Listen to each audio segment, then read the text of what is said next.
یہ جملہ ہم نے سن رکھا ہوگا, اس کو سمجھنے کی بھی ضرورت ہے کہ نفرت گناہ سے ہوتی ہے, گناہگار سے نہیں ہوتی. نفرت جرم سے کی جاتی ہے, مجرم سے نہیں کی جاتی. جو گناہگار ہوتا ہے وہ قابل رحم ہوتا ہے, وہ قابل نفرت نہیں ہوتا. بھائی ایک آدمی مثال کے طور پر کسی کا بیٹا ہے اور اس کا بیٹا چرسی بن گیا, تو گناہ کر رہا ہے نا, تو بیٹے کو, اس کو بیٹے سے نفرت ہو جاتی ہے ماں کو. جو بیٹا چرسی ہو جائے ماں کو اپنے اس بیٹے سے نفرت ہو جاتی ہے, یا اس بیٹے پہ اس کو رحم آتا ہے, ترس آتا ہے کہ میرا یہ بیٹا, باقی بیٹے پڑھ لکھ گئے, یہ چرس پی رہا ہے, رحم آتا ہے نا. تو اس کا کیا مطلب کہ اس کی ماں کو چرس پینا اچھا لگتا ہے؟ اس کی ماں کو چرس پینا اچھا نہیں لگتا. اس کو جرم سے نفرت ہے, مجرم سے نفرت نہیں ہے. اس کو چرس پینے سے نفرت ہے, اپنے بیٹے سے نفرت, اپنے بیٹے سے اس کو محبت ہے. اس لیے اس کو ترس آتا ہے کہ میرا یہ بیٹا یہ جرم کیوں کر رہا ہے. جو آدمی گناہ میں مبتلا ہوتا ہے وہ اس چیز کے قابل ہوتا ہے کہ اس کے ساتھ رحم دلی کی جائے, اس پہ ترس کھایا جائے. جیسے جو کوئی آدمی بیمار ہو, مثال کے طور پر کسی آدمی کو کینسر ہو گیا, تو اب کینسر ہونے کے بعد نفرت ہم اس سے کریں گے؟ نفرت ہمیں کینسر سے ہے یا مریض سے ہے؟ بولیں, بیماری سے نفرت ہے یا اس مریض سے نفرت ہے؟ بیماری سے نفرت ہوتی ہے, اس مریض سے نفرت نہیں ہوتی کہ اس کو کینسر ہو گیا اس سے بھی ہمیں نفرت ہو گئی.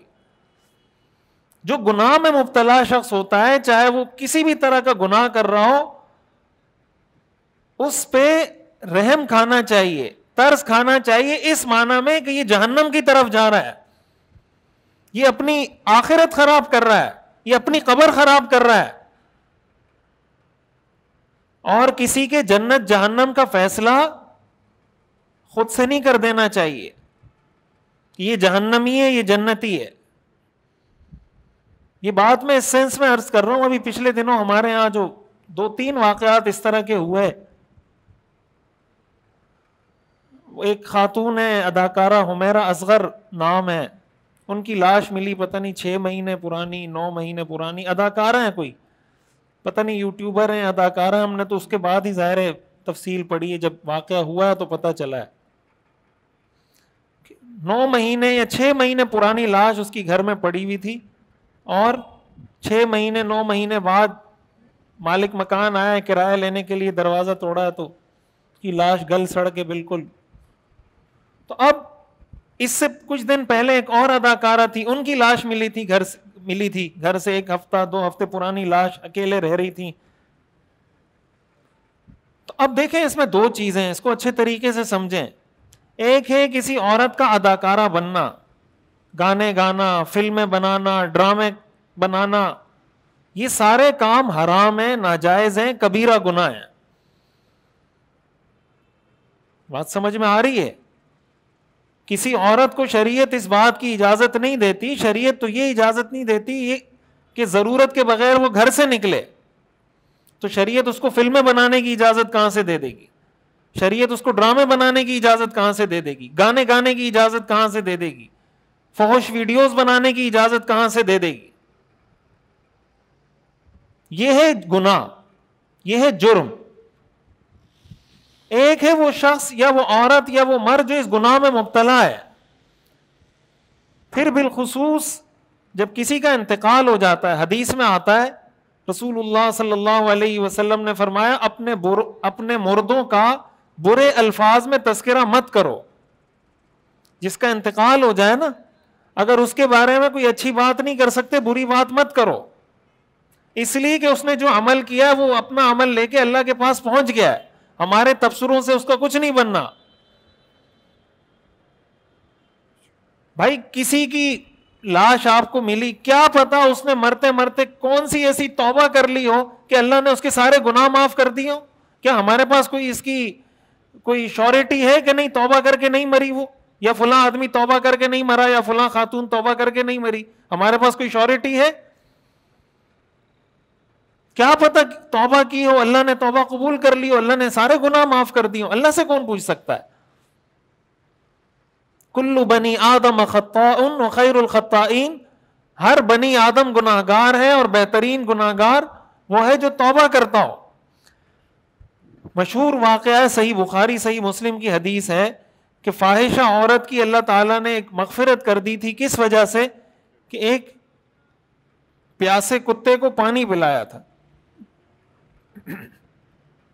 اور ایک نیک آدمی کی اللہ نے اس کی ساری نیکیاں ضائع کر کے اس کو جہنم میں ڈال دیا، صرف اس وجہ سے کہ اس نے ایک بلی پالی ہوئی تھی. نہ اس بلی کو خود کچھ کھلاتا پلاتا تھا، نہ اس کو چھوڑتا تھا کہ وہ جا کے خود کچھ کھائے پیے، وہ مر گئی. اس طرح اس گناہ کی وجہ سے اللہ نے ساری زندگی کی نیکیوں کو ختم کر کے جہنم میں ڈال دیا. اب معاشرے کی نظر میں تو پہلا آدمی جنتی ہے، دوسرا آدمی جہنمی ہے. اللہ کی نظر میں یہ جنتی ہے، وہ جہنمی ہے.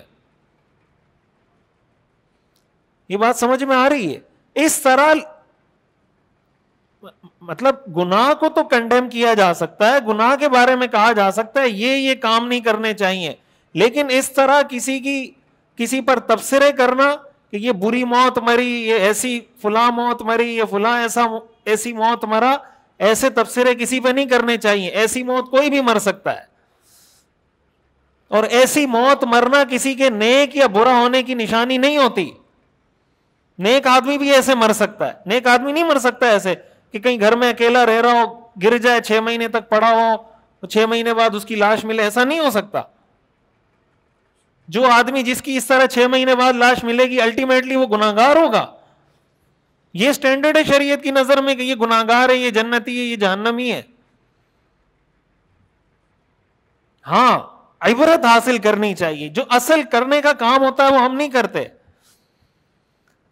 عبرت یہ حاصل کرنی چاہیے کہ بھائی آپ دیکھیں آج ہمارے نوجوانوں کا جو مسئلہ ہے سب سے بڑا یہی سوشل میڈیا، ٹک ٹاک، فیس بک، یوٹیوب، شہرت، ویورشپ، فالوور، فین فالوئنگ، یہی چکر ہے نا سارا. کہ انسان پہ جب موت آتی ہے تو فالوورز کہاں جاتے ہیں، فینز کہاں جاتے ہیں، آپ کے چاہنے والے کہاں جاتے ہیں؟ کیا کوئی فین کوئی فالوور کام آ سکتا ہے جب موت آتی ہے؟ تو ان فالوورز کے چکر میں کہ یار مجھے اور زیادہ لوگ فالو کریں، اور زیادہ میرے لوگ فین بنے، ان کے چکر میں جب انسان اللہ کو ناراض کرے تو اس سے بڑی کوئی بے وقوفی کی بات ہے کہ آپ اس چکر میں کہ میرا یہ فالوور خوش ہو جائے، یہ فالوور خوش ہو جائے، یہ فین خوش ہو جائے، میں کوئی ایسا کنٹینٹ بناؤں کہ میرے فالوور بڑھ جائیں. کیا ان فالوورز کے بڑھنے سے آپ کی آخرت ٹھیک ہو جائے گی؟ ان فالوورز کو خوش کرنے سے آپ کی قبر ٹھیک ہو جائے گی؟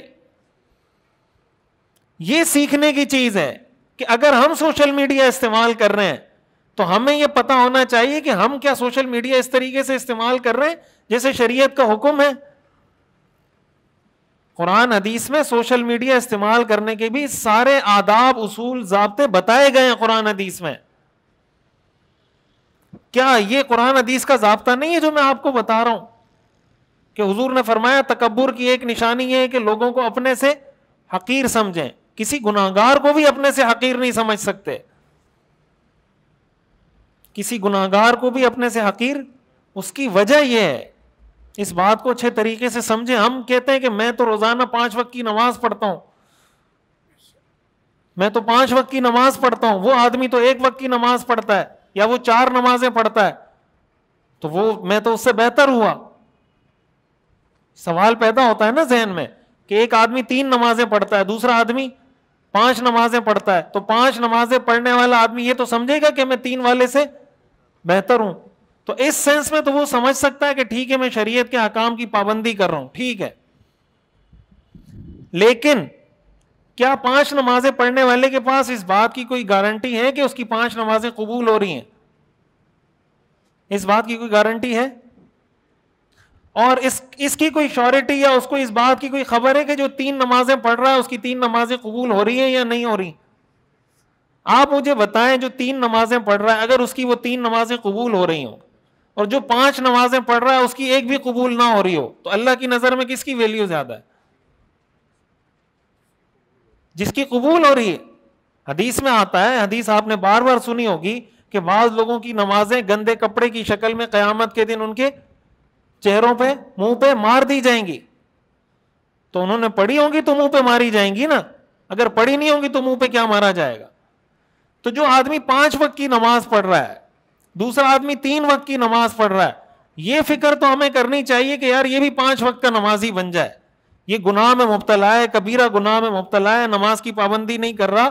رحم, ترس, شفقت یہ تو ہونی چاہیے. لیکن یہ کہ میں جنتی ہوں یہ جہنمی ہے, میں جنت میں جاؤں گا یہ جہنم میں جائے گا. اگر اللہ اس کی 3 نمازیں قبول کر لے, آپ کی 5 نمازیں ریجیکٹ کر دے, اللہ سے کوئی پوچھ سکتا ہے؟ یہ جو حدیث میں آتا ہے, رسول اللہ صلی اللہ علیہ وسلم نے فرمایا تم جانتے ہو میری امت کا مفلس کون ہے؟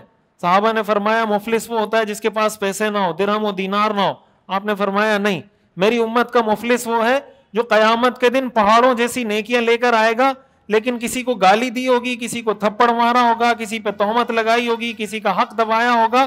ایک ایک آ کے اللہ سے کہے گا یا اللہ اس نے میری زمین دبائی تھی, اللہ فرمائیں گے اس کی نمازیں تمہاری ہو گئی. دوسرا آ کے کہے گا یا اللہ اس نے مجھ پہ تہمت لگائی تھی, اللہ کہے گا اس کا حج تمہارا ہو گیا. تیسرا آ کے کہے گا یا اللہ اس نے مجھے گالی دی تھی, اللہ فرمائیں گے اس کی زکوٰۃ کا ثواب تمہارا ہو گیا. جو جو نیکیاں کی تھی وہ اوروں کو مل جائیں گی. اور لوگ آ رہے ہوں گے کہ اللہ میرا بھی حق دبایا تھا, اللہ فرمائیں گے نیکیاں تو ختم ہو گئی, تم ایسا کرو اپنے گناہ اس پہ لاد دو, اس کے گناہ اس پر, اس کے گناہ اس پر, اس کے گناہ اس پر. آیا تھا پہاڑوں جیسی نیکیاں لے کر, حدیث میں آتا ہے آپ نے فرمایا منہ کے بل جہنم میں گھسیٹ کر گرا دیا جائے گا. آپ نے فرمایا میری امت کا حقیقی مفلس یہ شخص ہے, حقیقی غریب یہ شخص ہے, اتنی ساری نیکیاں لانے کے باوجود جہنم میں جائے گا. آج ہمارے ہاں اچھے خاصے نیک لوگ اپنی بہنوں کا حق دباتے نہیں دباتے؟ داڑھی والے, پگڑی والے, نیک سمجھے جانے والے, نمازی اپنی بہنوں کا حق دباتے نہیں دباتے؟ تو جس آدمی نے, حدیث میں آتا ہے کسی نے کسی کی 1 بالی زمین دبائی, قیامت کے دن 7 زمینوں کا توق اس کے گلے میں ڈالا جائے گا.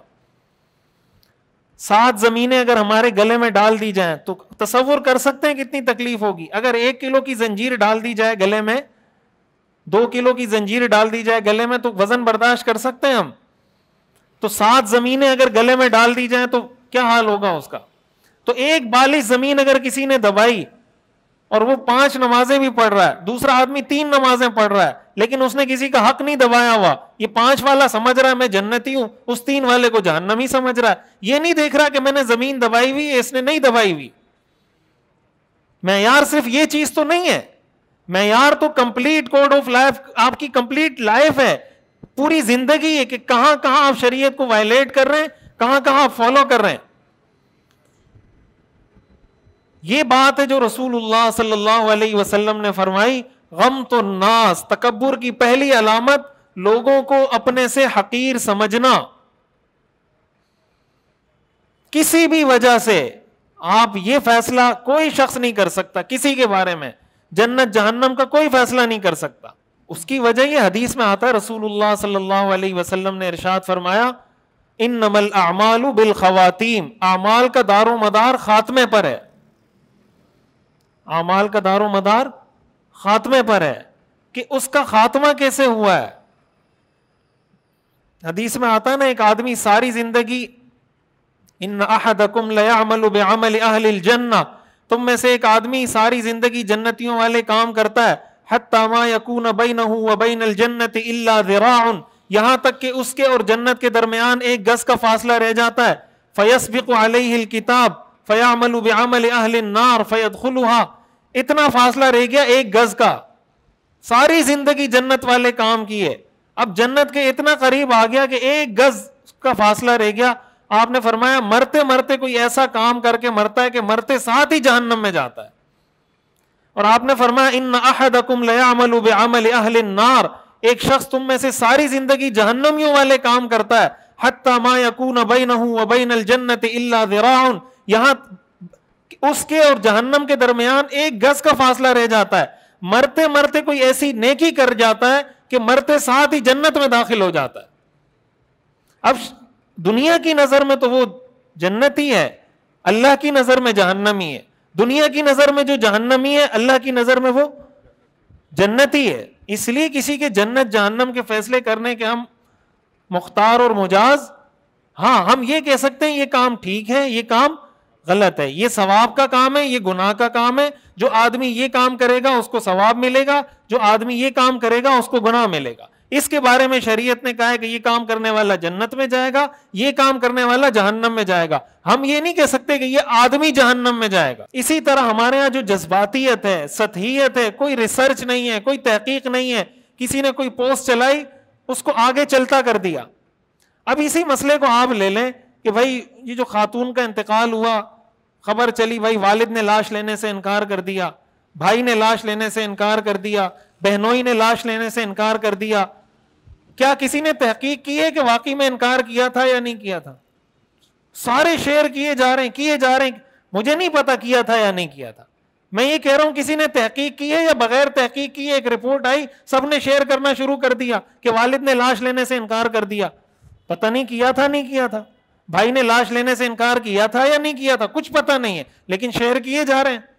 کیا اللہ قیامت کے دن ہم سے نہیں پوچھے گا کہ یہ تمہیں کوئی پابندی تھی تم پہ کہ تم نے یہ پوسٹ ضرور شیئر کرنی ہے, اگر نہیں کرو گے تو جہنم میں جاؤ گے, کیوں یہ پوسٹیں شیئر کر رہے تھے؟ اب اگر آپ اس کو یہ سمجھائیں گے وہ اس بات کو ایکسپٹ نہیں کرے گا. اس کو کہتے ہیں حق بات کو ٹھکرا دینا. کیوں؟ سطحیت, جذباتیت, کوئی ریسرچ تحقیق نہیں ہوتی. جب ریسرچ اور تحقیق نہیں ہوتی آدمی حق بات کو بھی ریجیکٹ کر دیتا ہے. یہ ہے تکبر. تو رسول اللہ صلی اللہ علیہ وسلم نے فرمایا وہ شخص جنت میں داخل نہیں ہوگا جس کے دل میں ذرہ برابر تکبر ہو. صحابہ نے فرمایا یا رسول اللہ, ہم میں سے ہر آدمی چاہتا ہے کہ میرا لباس اچھا ہو, میرے جوتے اچھے ہوں.